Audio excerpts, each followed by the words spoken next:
తెలుసా UPI payments వచ్చిన తర్వాత డబ్బులు ఎలా అయిపోతున్నాయి చాలా మందికి తెలియట్లేదు, ఈజీగా ఖర్చు పెట్టేస్తున్నారు. Very true. నేనైతే ఇన్సఫిషియెంట్ బ్యాలెన్స్ వచ్చేంత వరకు ఆ 5,000 10,000 బ్యాంక్లో ఉన్నాయి కదా అని అట్లా స్కాన్ చేస్తూనే ఉంటాను. నిజంగా పర్సులోంచి డబ్బులు తీసుకొచ్చి పెట్టాలంటే చేతిలోంచి డబ్బులు ఇస్తున్నాం కదా అమ్మో అనే ఒక ఇది ఉంటుంది.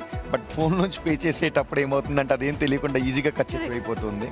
సో అయితే ఒక్కసారి ఈ యూపీఐకి గనక టాటా చెప్తే అసలు ఏమవుతుంది, ఎలాంటి ఒక్క 2 నెలలు Just- యూపీఐ పని చేయకపోతే ఏమవుతుందో ఒకసారి మీరే చూడండి. It's been over 2 months now, and I am in month 3 of putting UPI for almost all my daily spending, okay? And using mostly cash instead. మార్కెట్లోకి కొత్త ఛాలెంజ్ వచ్చింది. అదే no UPI challenge. Yes, exactly. ఢిల్లీకి చెందిన ఒక అమ్మాయి ఇదే ప్రయోగం చేసింది. ఒకప్పుడు రూపాయి ఖర్చు చేయాలన్నా జేబులో నుంచి నోటు తీసి లెక్క పెట్టేవాళ్ళం. కానీ ఇప్పుడు స్మార్ట్ ఫోన్ చేతిలో ఉంటే చాలు, సెకండ్లలో టింగ్ అని మెసేజ్ రావడం, అకౌంట్ ఖాళీ అవ్వడం క్షణాల్లో జరిగిపోతున్నాయి. ఈ డిజిటల్ మాయలో పడి ఎంత ఖర్చు చేస్తున్నామో కూడా చూడలేకపోతున్నాం. సరిగ్గా ఈ పాయింట్ నే క్యాచ్ చేసింది ఢిల్లీకి చెందిన కంటెంట్ క్రియేటర్ సదఫ్. డిజిటల్ మనీ తెచ్చిపెడుతున్న అనవసర ఖర్చులకు చెక్ పెట్టడానికి వరుసగా 2 నెలల పాటు యూపీఐ వాడకాన్ని పూర్తిగా ఆపేసింది. కేవలం లిక్విడ్ క్యాష్ ను మాత్రమే తన డైలీ ఖర్చులకు వాడడం మొదలుపెట్టింది. ఈ ఎక్స్పెరిమెంట్ తర్వాత ఆమె చెప్పిన విషయాలు సోషల్ మీడియాలో విపరీతంగా వైరల్ అవుతున్నాయి.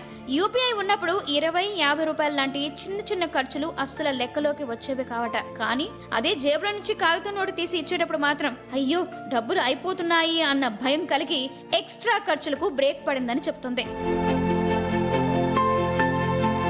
ఈజీగా అయిపోతుందని మనం వాడుతున్న యూపీఐ మన జేబులను ఎంతలా ఖాళీ చేస్తుందో ఈ ఢిల్లీ అమ్మాయి ప్రయోగం నిరూపించింది. మరి మీరు మీ ఖర్చులకు బ్రేక్ వేయడానికి నో యూపీఐ ఛాలెంజ్ ట్రై చేస్తారా?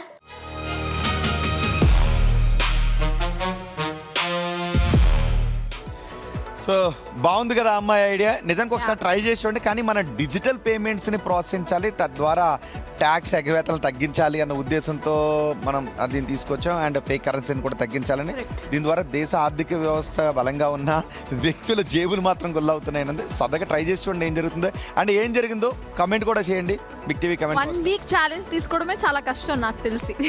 సో చూద్దాము, ఎవరైనా ఛాలెంజ్ తీసుకుంటే మేబీ నేను కూడా ట్రై చేస్తానేమో ఈ ఛాలెంజ్. కార్డ్స్ వచ్చిన తర్వాత యూపీఐ పేమెంట్స్ వచ్చిన తర్వాత వెళ్ళి మనం డబ్బులు చూస్తూ ఎవరికైనా ఇవ్వాలంటే కొంచెం ఇబ్బంది. కార్డ్ కూడా ఇప్పుడు ఈజీ కదా, స్వైప్ చేసి అంతకు ముందు మనము పిన్ కోడ్ టైప్ చేయాలి, ఇప్పుడు జస్ట్ ఇట్లా ట్యాప్ చేస్తే అయిపోతుంది. సో ప్రతి దానికి ఇట్లా ఉండేసరికి మేబీ అంటే సైకలాజికల్గా ఏముంటుందంటే నా అకౌంట్లో ఒక 10,000 ఉన్నాయి కదా అని అనుకుంటాం. ఆ ఖర్చు అవుతున్నా సేపు ఇంతకు నువ్వు చెప్పినట్టు ఆ 10,000 ఫిగరే బ్రెయిన్లో గుర్తుంటుంది. తీరా అయిపోయిన తర్వాత 0 అయిన తర్వాత అమ్మో ఎలా అయిపోయాయి అని అనుకుంటుంది. అసలు అలా ఎలా అయిపోయాయి, ఇది నాకు ఎప్పుడూ వచ్చే ప్రాబ్లమ్. సో మీకు కూడా ఎక్స్పీరియన్స్ అవుతుందా ఒకసారి